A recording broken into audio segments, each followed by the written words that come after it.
Hello, Hà Chính xin kính chào quý vị và các bạn ạ. Vâng, video ngày hôm nay thì em Hà tiếp tục gửi đến quý vị và các bạn một mẫu CD hàng Nhật tuyển nội địa mới có mặt tại shop nhà em các bác nhé. Một bạn CD thương hiệu đàn ông, model mã số là 1650G, giao diện màu vàng gold, 2 mã gỗ option, đẹp keng chuẩn chỉ đã có mặt tại shop nhà em. Tình trạng máy móc của bé này thì nguyên zin, hoạt động hoàn hảo, CD chạy tốt không kén đĩa. Dòng máy chạy Matsuni 210, đó 210. Phổ thông, dễ tìm, dễ kiếm.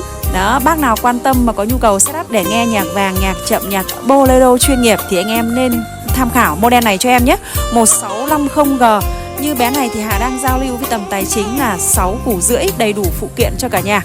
Bác nào quan tâm mà có nhu cầu setup em này thì các bác cứ liên hệ cho em ạ. Hà Chính với số máy là 0913 576720, Hà Chính Chợ Sắt các bác nhé.